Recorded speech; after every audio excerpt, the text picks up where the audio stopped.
Cleiton, quais os caminhos para encurtar a nossa vitória contra o Botafogo?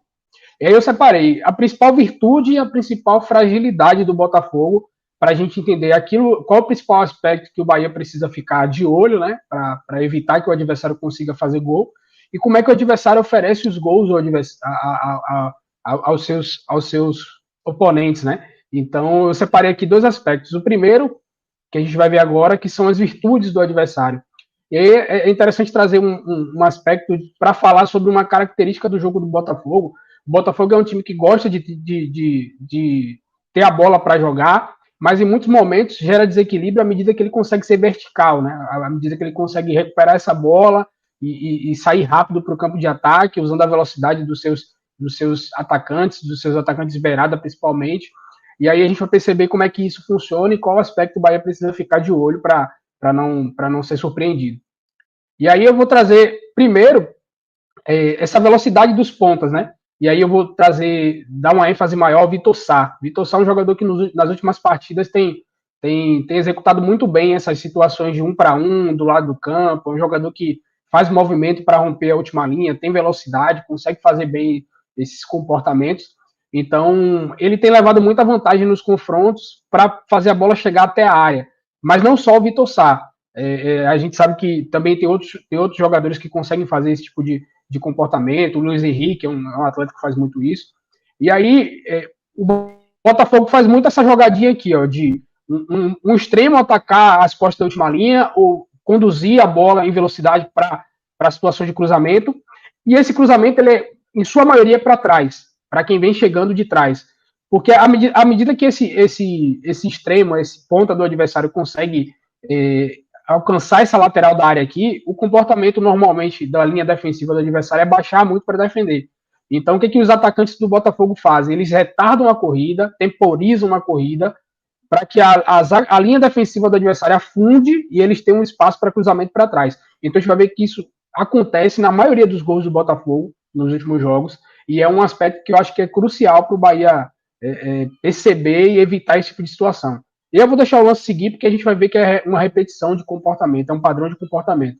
Nesse aqui, ó, no vídeo passado, no vídeo anterior, foi uma situação de ruptura, né? Movimento nas costas de uma linha. Nessa aqui é uma situação de 1 contra 1. E a gente vai perceber que o comportamento para definir as jogadas ele é o mesmo.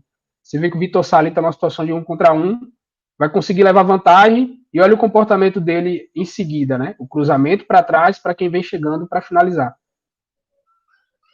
Então, assim, é um padrão de comportamento para o Botafogo fazer gol. E aí eu separei aqui a principal fragilidade do Botafogo. Já vou fazer uma pergunta para você, se você responde dentro da sua análise.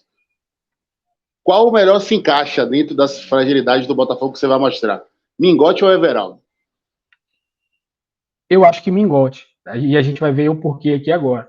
Eu separei alguns vídeos, e aí eu já introduzindo no aspecto que eu acho que é interessante a gente analisar, que é o comportamento da linha defensiva. Introduzindo lá ele. Que é o comportamento da linha defensiva do Botafogo, e a gente vai perceber que, independente do atleta que atua, que a gente sabe que pode ter uma mudança, né? O Marçal, ele acabou se lesionando, e talvez o Di Passo, acho que o Di Passo também não vai jogar, mas é o comportamento coletivo da linha defensiva do Botafogo, e o quanto eles deixam espaço nos intervalos da linha defensiva. Algo que casa muito com a proposta de jogo do Bahia. Você vê que em diversas coletivas a gente vê o Renato Paiva falando para atacar os intervalos entre central e lateral, né? Que é o lateral e o zagueiro, que eles falam lá em Portugal. Então, é um comportamento que o Botafogo tem dificuldade para defender, e eu acho que o Bahia pode se beneficiar disso. A gente vai perceber que tem muitos gols que eles sofrem justamente por falta de equilíbrio, né? Os zagueiros do Botafogo, eles têm um comportamento muito de saltar para pressionar quem está de costas. Então, eles desestruturam muito a linha defensiva, e é um comportamento que requer cobertura, né? Requer controle de profundidade. Então, a partir do momento que esse zagueiro salta para pressionar, tem que ter alguém ali fechando a linha defensiva para diminuir esses intervalos. E é uma coisa que não acontece. A gente vai ver que tem vários gols que eles tomam, jogadas de finalização, que o adversário consegue levar perigo, justamente por conta desse comportamento.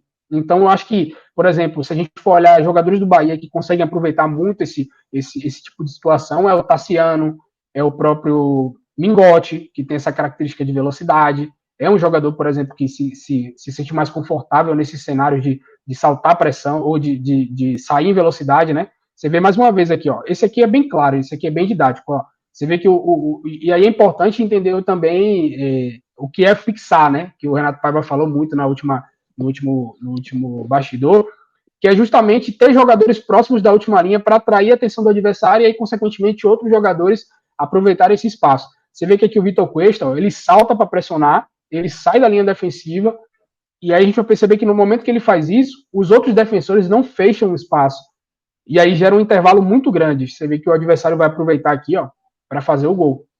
Então, assim, é um comportamento que, por exemplo, o Tassiano sabe aproveitar muito bem. O próprio Cauli faz muito esse movimento. Então, acho que pode passar muito por aí a questão do Bahia se beneficiar das fragilidades do adversário. E até por isso, respondendo a sua pergunta, eu acho que pode dar mingote por questão desse comportamento, né? De ser um jogador que faz mais movimentos para atacar a última linha. E eu não estou falando nem de qualidade da execução. Não, entendi. Característica de movimentação, né? Principalmente. Eu tô falando de característica. Porque eu acho que, por exemplo, hoje, se a gente pegar aqui que, por exemplo, nenhum dos dois atacantes são unanimidade, né? Eles vêm alternando entre a titularidade. Eu acho que hoje o parâmetro usado pelo Bahia é justamente se adaptar ao adversário. E aí entender comportamento, já que o nível da execução nem sempre é o ideal, então se apegar muito ao que os jogadores entregam a nível de característica. Então, eu acho que, independente da qualidade da execução do Everaldo, do Mingotti, eu acho que é um jogo para o Mingotti muito por conta das características do adversário e como o Bahia pode aproveitar isso. E não só a característica do adversário, a gente sabe que também é um padrão de comportamento do Bahia. A gente viu isso em outros jogos, a gente viu isso no jogo passado, por exemplo. Like, eu quero like, eu quero like, eu quero like. Ai!